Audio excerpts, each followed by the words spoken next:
Hi everyone, welcome to our in residence event in Los Angeles this morning. I'm delighted to introduce makeup artist Kate Lee and celebrity stylist Penny Lovell, who are going to talk us through their amazing careers and your wonderful collaboration that I know you two have.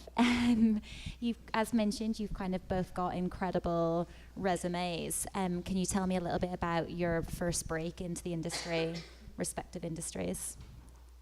How have you made it? Well, we were both saying we just started right at the very bottom. Yeah, right at the bottom. Yeah. I was John Frieda's PA, the hairdresser, weirdly, when I was 19.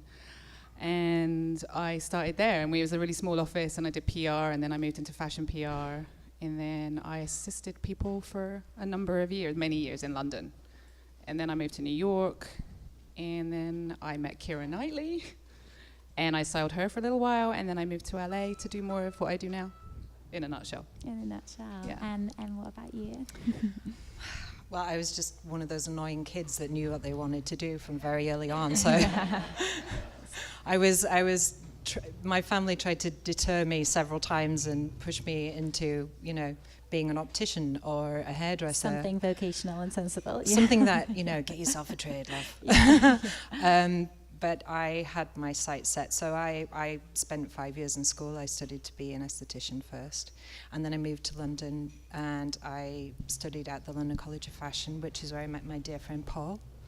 And then I got out there and I started carving away, and it has been a very, very long road, but I'm glad I stuck it out, and I still love what I do, so yeah, I feel very lucky. And you've you've both mentioned you've been in London, you've also been in New York, Penny, you've ended up in LA. Do you feel like this is the place for you both now? This is kind of the pinnacle for you? You can't imagine yourselves going anywhere else? It certainly seems like that. I mean, I think, anything freelance and creative, you have to be willing to move. And to travel. You have to go where the work is. And I worked pretty much consistently for about 10 years in London, and then I had the opportunity to come here, and I just thought, why not? How can you resist this? How can you resist? Yeah. And then, the industry's changed so much now. Celebrity is such a big part of fashion, and promoting fashion, selling a look, selling a magazine, selling a brand, that particularly right now, I think Los Angeles is very prominent. Absolutely. And what about the fashion scene for you? Do you feel like LA is kind of having a moment in terms of, I don't know, it seems like a lot of brands are starting to gravitate here, more people are talking about it. Tom Ford's coming here. Yeah. Yeah, I mean, I think it's definitely really different to when I first got here. It's a very different. There's so much more awareness of what we do here, and even I would say priority sometimes for celebrity dressing, which never happened. It was always at Vogue when I first got here. Yeah. It's at Vogue, you can't have it. So now I mean, well, they still get priority, to be clear, but we still get, they're very, very focused on celebrity here, and there's a lot of choice now that there wasn't before. Which is amazing. Yeah. And so how did you two meet? When did you first clap eyes on each other? Was it love at first sight? Well, we had a very near miss at one point. With Keira, and Penny was working with Keira, and then I was just kind of in the running, and it was coming up to that point, and then we missed one another, and I think we had met one another socially, and it's that thing when you first move to LA, everybody sort of says, "Oh, you've got to meet my friend Penny. She's from England." Yeah. Brits. So I was like, "Oh, Brits have to stick together." Yeah. And then we worked together with Rose Byrne for the Emmys. I think that was our first one, right? Was that the first one? Was a really big one. I think so. I don't know. I'm like confused a bit. And I feel like we did an editorial after that, and you were pregnant. I remember. Okay. Don't remember that at all. It's all a big blur. It was a big blur. But the Emmys was a massive one, so that was fun. That was a great one, and we did that. And then, it's kind of that thing in the freelance world where you move in certain circles more than others. And you'll find that you're with the same hairdresser for 2 years and you don't see anybody else. And we were on our own separate rotations, and then I'd worked with Anne Hathaway for a really long time, and she decided to switch up her stylist, and Penny was in the running, and I was like, Penny, Thanks, Kate.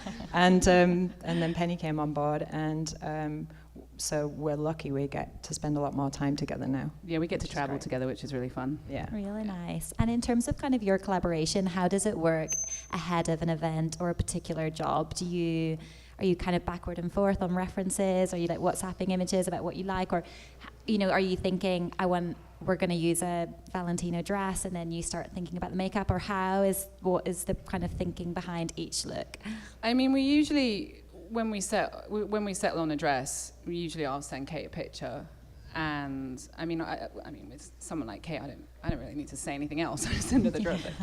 And sometimes, for some really big things, if it's like we'll send fabric swatches for her to like match lipsticks or not match lipsticks, whatever she seems fit, really. So. I think that's actually the only time that has ever happened to me in my 20 odd years of being a makeup artist. There was a knock at the door, and prior to the Emmys, and there's a courier there with a little envelope, and I was like, what is this? And I opened it, and there was this perfect little swatch of pink fabric. Love from Penny. I'm like, oh my God, she sent me a swatch. Because we've been on the phone talking about specifically what kind of pink it is. And for red carpet, you're dealing with a lot of elements, and you don't know how the light's going to be. You're not entirely sure what you're going to do until you actually get there and see the dress. So that was really, really helpful, and that's when I realized I was dealing with a real pro. We dyed that fabric like 6 times with Calvin Klein. So I was like, I may as well give everyone a piece of this. We made so much work out of this dress. I should have kept it and framed it. Yeah, exactly. And what are your kind of favorite things to work on? Is it something like a red carpet appearance or an event, or I don't know. You tell me about what a kind of regular working job is for you. Well, our jobs are very much dictated by our clients and what they're doing. And, obviously there are events that punctuate the year, like the Met Ball and... Exactly. On Monday night, imminent. Exactly. That's a good one. Coming soon. And awards season. And awards season, which is, everyone starts prepping so far out for awards season, particularly with styling, I think. It's like and it's very heavily guarded as well, because no one has to know what people are wearing before they hit the red carpet. So the prep starts way far out. But I love working on the Met because it is, fashion's jewel in the crown, really. And it's an opportunity, I think, for people to be very theatrical and really push the boundaries in terms of something they wouldn't necessarily wear at their own premiere. They might wear at the Met Ball because it's got the Vogue association. For you, it must be quite exciting. Yeah, no, it's really fun. And also it's usually a collaboration, so it's specifically designed for them with us, having input. So that's really fun. Like Annie's gold dress was, amazing, a creation that we all worked on together. That was actually stemmed from a Buddha sculpture that she saw with a hoodie on that was gold. So good old Annie. Yeah, it was really great. She's like, can you make this? I know. Trying to explain that at the beginning was really interesting. So it's a gold sculpture, but they got it, and it was amazing. And we, you ran with that really well. Yeah, it's always fun when you have more of a relationship with the stylist, because then makeup becomes an integral part of the look, and it is so important because it does make or break something. There's nothing worse than seeing somebody overdone. Oh my God, yeah. And that happens a lot. People love nothing more than to critique the red carpet once it's happened, no matter what it is, especially award season and the Met. So I just always try to compliment what Penny's doing, and it does help when you have a relationship with the stylist, because then you're in as a collaborative process right from the beginning. And it also helps because the camaraderie makes you know that what you're doing is important as well. Yeah. Because I don't think it was always like that. No, absolutely. And it's a lot more like, I think we're allowed to be a lot more editorial these days, and a lot more risk-taking. Before it was just looking pretty and staying safe, and I think that it's just the greatest gift when you're able to do something a bit more creative, and being part of a team helps with that. Yeah, absolutely. Definitely. I didn't used to be like that when I first started here, I would be that they'd be like, so the hair's going to be up, and I'd be like, you haven't even seen the dress yet. Yeah. Like, you'd be, and so there was a lot of a disconnect between glam in a way when I first moved here more than now. It's very fluid. I feel like, and we all talk in advance, and I'm always sending pictures in advance so that we can, get on the same page. But also, it can ruin it. Hair and makeup can ruin, and I think that's where we have so much fun, because we figure out with the client who she wants to be in that dress, and we do it head to toe. So all that look, whatever it is. So.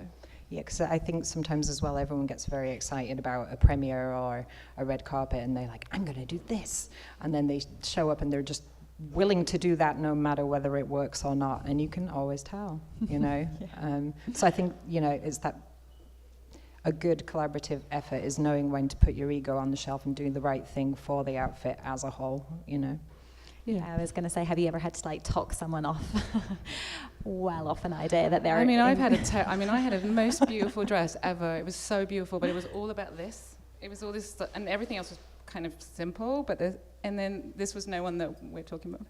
They just covered it up with her hair. It was massive hair, and I was like, oh right, so that's super boring now. And this happens, like you do, and it's like, it's not about the dress, it's about her hair, and I'm like, okay, so when you get into those battles, that's painful. That's not a successful collaboration. But I think, we were obviously talking about it a bit earlier, the role, this kind of idea of collaboration is so relevant now. Behind every photo shoot, behind every picture, there's a whole team of people working, and everybody's input is as important as the others. So I think, as you said, hair, makeup, the dress, everything can kind of make or break. The other thing about how things are right now, this is new. We used to be in the background. No one knew we existed. No one knew who we worked with. Part of our strength as a freelance person was our integrity and not speaking about what we do. So, we've had a complete 360 since I started my career. So it's just interesting now that people do want to know what happens in the lead up to that event. Yeah, behind the scenes. Yeah. And do you think that's kind of mostly due to social media, I suppose, nowadays? Very much so. Yeah. I remember when Instagram first started, my agent Lisa saying to me, come on, you've got to do it. Sink or swim. I'll try. I thought, why does anybody care? And then as the years have gone by, you realize that you are watched, by a great many people, whether it's, young budding stylists, young actresses that want to know who you work with and what you do so they can, maybe work with you one time, or just people out there who love fashion and beauty and are interested in the things that you do day to day. Yeah, well, it's definitely interesting. And I think most women sitting here would agree that the best part of a night out does tend to be the getting ready. So if you can have a little glimpse into that in kind of in the famous world, it is quite addictive. True. For the followers. We have briefly mentioned some of your clients. Hopefully, provided this works, we're going to be able to see some more. The lovely Well, this is a swatch of fabric dress. Okay, so I should have pulled this one up earlier. Sorry about that. The aforementioned pink swatch, amazing. Yeah, that arrived on a courier, and I was like, now. That started life as a suede, hipster skirt, black in the collection. It was the same top with a black suede hipster 3/4 length skirt. Amazing. That we tried on in a fitting, and we were like, what if we made this long and made it into an Emmy dress? And they went with us, thank God. But that was just an idea we had, and they then... That's incredible, though. I love that you can see something down a runway and just pick out one small element and then turn it into something completely different. Yeah, it was 3 months in advance of the Emmys, and I called them and I was like, you reckon you could do this? And it turned out great. I was a bit worried about it. But, I have to say at this point, not every stylist works that way. Yeah. And that's what makes Penny a little bit different, because she has the relationships with the designers, and then she's able to modify things for... That's what I was going to say. You must have a little black book, a very enviable one of designer contacts. At this point. Yes. Yeah. It's fine, I don't know. I've just been really lucky with the clients I have, and they want to make things for them, and so and it's a collaborative thing. We talk, and obviously it has to be in their wheelhouse. That looks very Calvin, Yeah, And yeah, we're not yeah. asking them to do something that's not. Too far away from Yeah, the brand exactly. kind of image. So. Let's see what else we've got. Oh. That's the Oscars. That was the Oscars, guys. I know. Did This you do must that be one? I don't think I was on that one. She didn't do that one. I didn't do that one. moving on. Oh, we did this one. We did that one.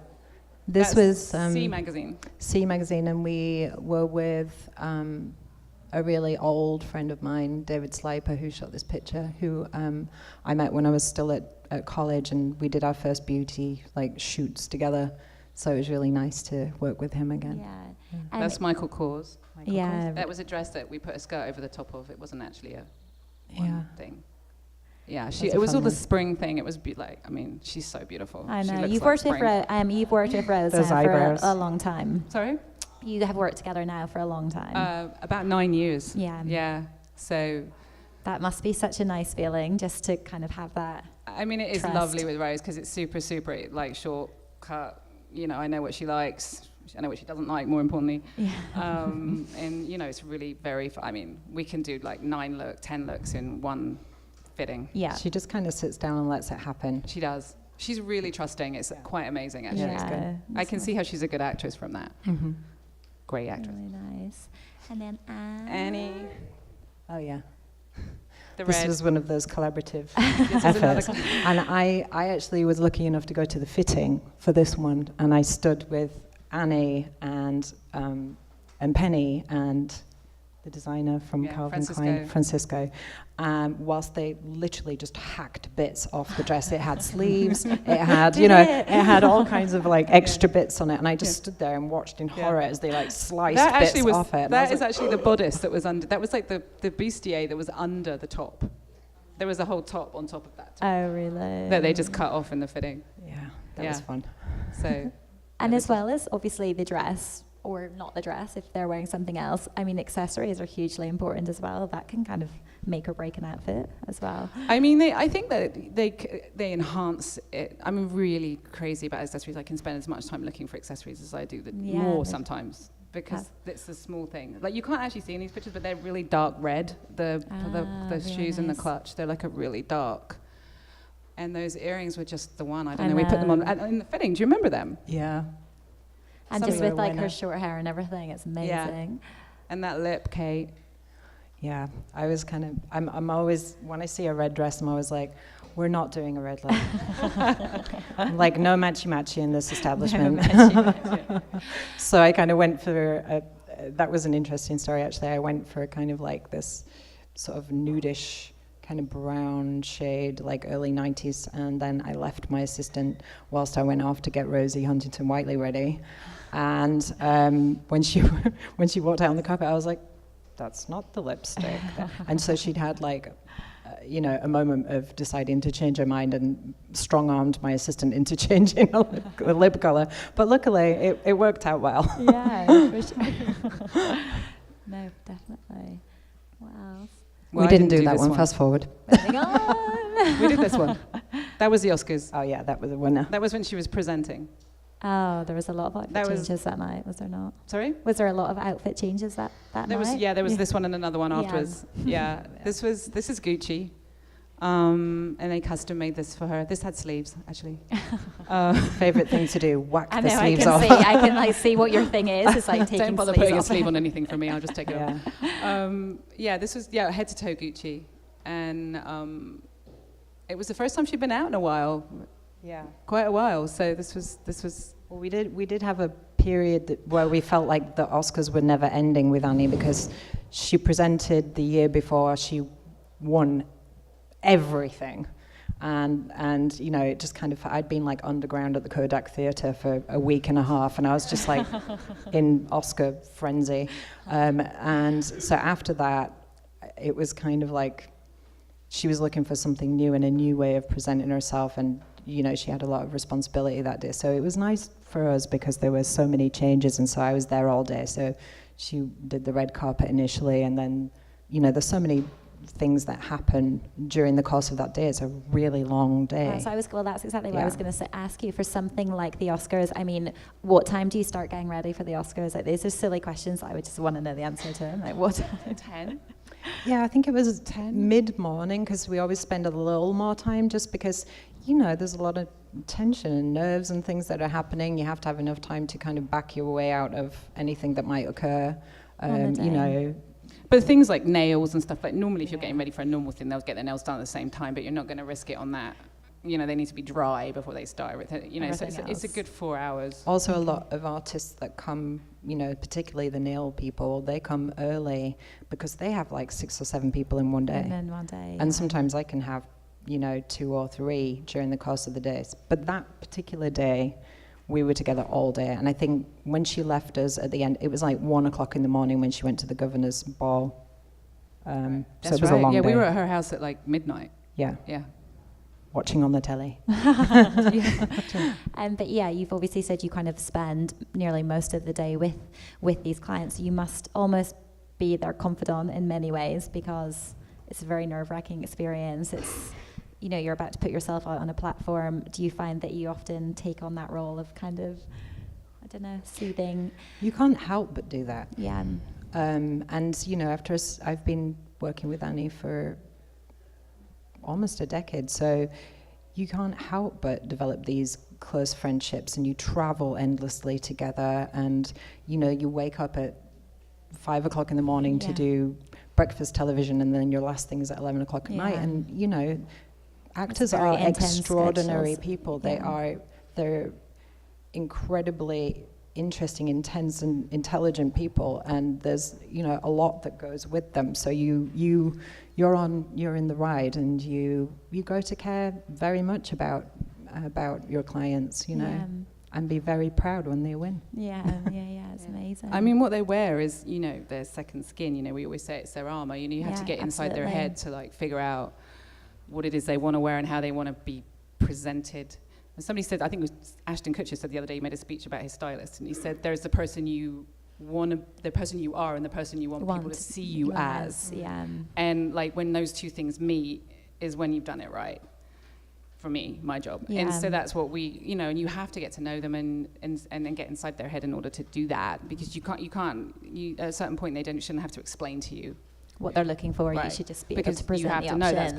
know that's part of why we do it. So that must be quite interesting then when you do take on a new client, because you start that process from scratch. All over again. I mean, do you kind of go out shopping together, or do you look online at Vogue and like start like pulling looks at you, or how does that work? You know, that's weird. I find that the people that want to work with me already have something in common. They come for a reason, and it's usually because they want to do something a little bit different. And they are quite strong. I would say that all my clients are pretty strong women. And so I look at them, I look at lots of pictures of them, I look at a lot of pictures of them in their real life, like on the street and things like that. Like I want to see what they do themselves. Yeah. And then I just pull lots more than I normally do. We try stuff on, and we take longer if we need to, but yeah. So it's definitely it's a psychological thing a lot. Absolutely. Let's see what else we've got. Did you do that one? No. I did that one. We both did this famous. one. Yeah. Okay, yeah. Yeah, this was the Buddha dress. The Buddha dress, yeah. Oh, this dress. The fitting for this dress was so fun. It was remarkable. We all gasped when she put it on, because the fabric was just like liquid gold. It was actually couture grade gold. There was gold in that fabric, real gold. Amazing. Yeah, it was like the most expensive fabric that Ralph Lauren had ever used. So they were like, let's get this right. Yeah, definitely. And that is the end of That's our... the end of it. But yeah, that was obviously, you know, just a kind of small edit of some of your looks. Do you have any standout outfits or kind of head-to-toe looks that you just love, you look back on and they're like, that was awesome, or anything that you're like, oh no, that was an error? I'm trying to think if there's an error. If I went back really far, I could probably find it. No. It's like asking which kid's your favorite. It's weird. It's like a weird thing. I like so many of them for so many different reasons. Yeah. Like, I mean, we both work with Bella's not up there, Bella Heathcote. I feel like we both love her, don't we? She's like She's gorgeous. She's gorgeous, and she's like... I always think she's like a little baby Kira. Baby Kira. It's the greatest shame that you and I never got to work together with Kira. I know. Isn't it? I know. We like missed each other through the... Just have a word. by a second. Have a word with Kira. Yeah, I don't know. There's so many of them. I mean, Yeah, but what about your fate? I mean, I don't know. Even if there was, like, I don't know. Is there one that you just look back on and you're like, yes, that was awesome? Really, it's that. I think it's that. I think the pink one for Rose is like, that's, I don't know. For me, that was just a really, the way it came around and about, and it just was this. She barely made the carpet because Bobby was really late. Bobby was her partner who was nominated for that Emmys. Was really remember, and Calvin Klein were freaking out. They're like, "Where isn't she there?" I know that's the thing. They're like, "Has she left yet? Has she left yet?" They left. I mean, they literally did 2 pictures. I think on the end of the carpet before they went in, and that thing still runs today. And that was 3 years ago. That's the other thing about creating red looks for the red carpet. You're not just thinking about what's happening in that moment. You're thinking about the fact that every time someone does a Google search of that event for the rest of history, that one picture will come up. And I think on the internet forever. I think, from my perspective, what I'm trying to do is to create the most appropriate look so that we never look back and cringe. Yeah, it's something that's timeless, transcends trends. My personal one, for me, that I always look back and feel very proud of is when I did Rooney Mara for the Academy Awards, and she wore a white Givenchy dress, and we just kept it so classical, and she was like a little doll when she walked out of the door. Stunning. I mean, just absolutely stunning. And she looked at me before she walked out, and she said, "I will never look this good again." But she has. I was like, I'm glad you feel that way, but let's try. Oh, that's nice. I feel like I've got so many questions to ask you. It's ridiculous. But maybe, what are your kind of tips and advice for people? Because I feel like, the rules of red carpet have definitely changed a lot. As you said, things have become a lot more modern. Celebrities are much more risk-taking on the red carpet. I think the big, huge gowns of kind of the 90s or whatever, people are taking bolder fashion choices for sure. What would be your tips for people who, non-celebrities, if they've kind of got 30 minutes to get ready for a nice evening for kind of a 15-minute makeover? What do you recommend? Are there any key products or secrets? Here's the thing. I obviously do a lot of interviews, and 9 times out of 10, the first question that everybody asks me is, what are the rules? Yeah, what rules must we adhere to if we have brunette hair? And I just think the number one rule is that you have to be comfortable, and there are no rules. I think women feel very obliged to apply makeup and to wear makeup and for it to look a specific way, and everyone's wearing highlighter, so I must wear highlighter. It's all trial and error, and I think when you get something right, your friends will tell you, wow, you look amazing, that looks good great. Yeah. Also, I think there's not enough focus put on grooming, because really that is the foundation of everything. Your eyebrows have to be a good shape, your skin has to be good. These are all the foundations. Without that, nothing looks good. Okay. So I would just say no rules, try it. And there's millions of women at the cosmetic counters that are gagging to get their hands on you. Let them, try something new. Yeah. Go outside. If you look scary, makeup comes off. Guys, it comes off. You can take it off. But that's what's so fun. That's what's so fun about it. It's dramatic and theatrical, and you can do something crazy, or you can just amplify your own self. And it comes off. So I just feel like if it's something really, really important, then have a trial run. Just always make sure you're in good light, that everything's matching your skin tone, and don't put makeup where you don't need it. Don't wear foundation where you don't need it. Use concealer where you need to conceal. Okay. It's really just about finding a few key things that work perfectly for you. A great eyebrow pencil, an amazing mascara, a great lip balm. And if you have those in your barrage, then really any color or anything interesting that you add to it is just a plus. I just think people feel very obliged with makeup, and I mean, I can understand that, but I still kind of think it's just easier to know that it comes off. Try it, you know, experiment. Definitely. And in terms of kind of clothing, do you have any? I mean, we have a saying in our office, which is, and we actually have it framed, which says, "Why not?" Like, I why love not? both of your attitudes are awesome. And, you know, we're like, why not? Wear it. It's one night. Who cares? If you hate it, well, then you don't wear it again.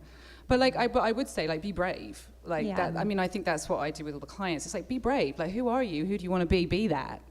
Like, if you feel great in it, you wear it. And if by the end of the night you're not that keen anymore, then you won't wear it again. Or maybe you won't wear that combination again. But I do think that people worry too much about what people think. And I think that if you go inside and go, do I like this? Do I feel good in this? And even if that's underdressing or overdressing, I do think some people really want to be overdressed and they enjoy that. And some people, me, want to be underdressed and I like jeans. And I feel better if I put a fancy shirt on and a pair of jeans, and I feel great no matter where I am. And so I think that if you know who you are and what suits you and what suits your personality, you stick to it, then I think it's great. And don't be influenced by other people or trends.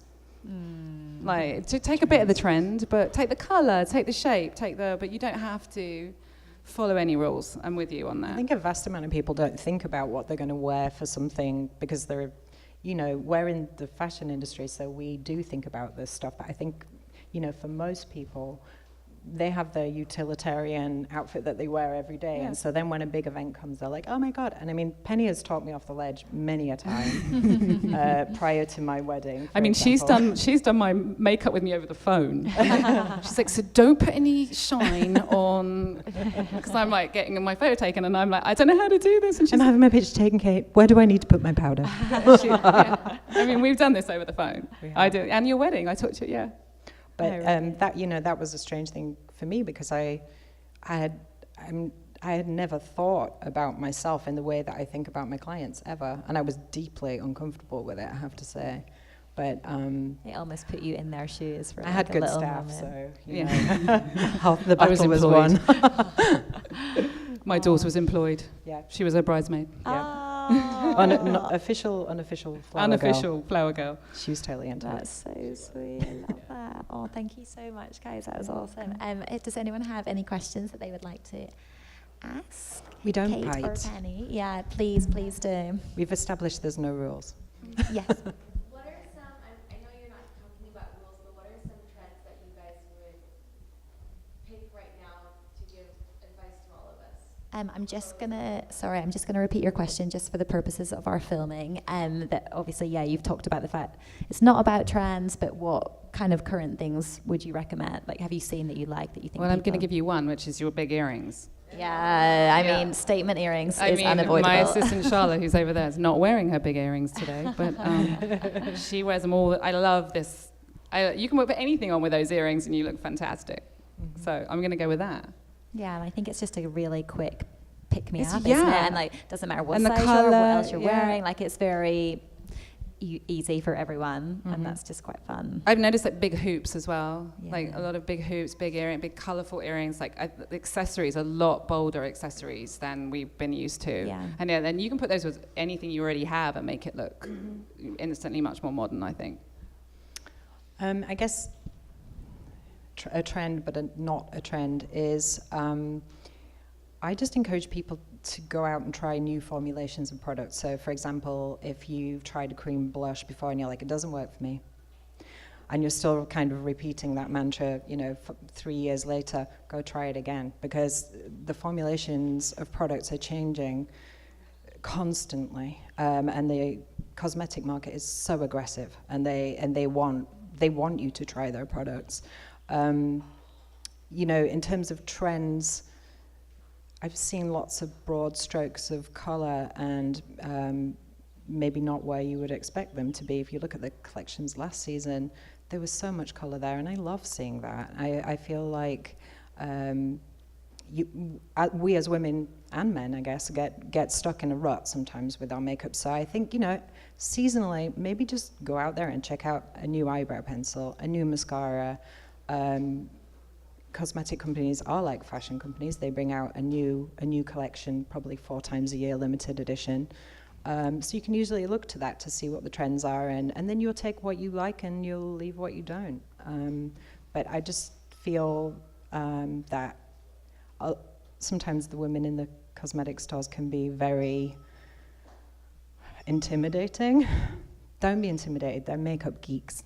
They love makeup. They want to paint your face. Let them. I buy a lipstick every time I'm a bit miserable. It's a lot cheaper than doing the fashion thing. It is. Yeah, I have a lot of lipsticks. I buy a shoe. That's another problem. Her habit's worse than mine. That's true. Yeah. I'll let you just. Okay. I know you say you like to lob off the sleeves, but I was wondering, what are your sorts of thoughts on going back and being influenced by fashion that's kind of covered up, like from the 30s and 40s, where on the red carpet they were completely dressed up and they were completely covered and they looked lovely and their makeup matched, their appearance. What are your thoughts on ever being influenced on something like that? Oh, I don't always love the sleeves off. I think that I love those eras, and I think that they also. Somebody asked me the other day about sexy, and I'm like, what is sexy? Sexy is so subjective. To me, that a very, very covered up, demure look can be extremely sexy when it's done the right way, especially with the glam as well. So I think there's a lot of influence in that too, particularly in the fall seasons. I don't know if you saw what Dakota Johnson wore for the Oscars this year. That was very covered up. It was high to the neck and, full sleeves. And, when you debate somebody's choices for a red carpet, everyone's got their own opinion on what it is. But that kind of, 40s influence dress was inspiring to me in what I chose to do for makeup. It was inspiring for the hair. And I think sometimes it's, the same with fashion as it is with makeup. It's about what you don't do as opposed to what you do. So, you're like, do we need to show a ton of flesh? Well, on this occasion, yes. And then maybe not, and it's really just down to personal taste. And I think that you don't have to show a lot of skin necessarily to look sexy and stylish. It can be the nip of a waist or a slight puff on the shoulder. It could be, your choice to do a 40s brow, and if the hair's back, maybe you'd extend the eyebrow. There are so many things that you can take from fashion, and I definitely take that into consideration whenever I'm working with someone. I try to go with what they're wearing rather than against it. Anyone else got anything? Everybody's shy. I know, I'm shy. Oh, no. Thank you. Sorry, can I just let you get the mic? Thank you. Okay, so I know we're talking more red carpet and, clients that have these, big kind of jobs. But as far as just what would be 3 products maybe that you would say that anybody could use and that you never leave home without? In that case, I have to talk about what I use personally, because what I carry in my kit is 3 big suitcases. So there's something for everyone. I think, firstly, your skincare and your sunblock, most important thing ever, because if you don't have a canvas, then you don't have a face. You need to concentrate on protecting your skin from the sun and making sure you remove your makeup really well. So you need to lock down those things. They're most important. Tinted moisturizer is just a winner for everybody. There's nothing that makes me feel more sad than when I see someone wearing a ton of foundation and that they just have beautiful skin underneath. And it's almost as if, this trend of contouring and highlighting and shading that we're seeing, it's taking away the focus from having beautiful skin and enjoying it while you have it, trying to age gracefully. So a tinted moisturizer is great, whether you're in your 20s or your 50s. It's something that if you can find the right color and the right consistency, it's a great thing in your kit. Another thing I'm nuts about are eyebrows, and that's a part of personal grooming. A lot of people feel that they can't do it themselves, so they'll either have their esthetician do it, or they'll just draw them on. I feel that if you buy a really great eyebrow product, then the combination of having good skin, just the right amount of foundation, and your eyebrows perfectly groomed is actually really kind of all you need day to day, you know. Anything else is just gravy, I guess. So they would be the three things. Thank you. Good question. Is that it? Okay. Thank you guys for joining us. You're welcome. Thank you. Thanks for having us. Yeah, my pleasure.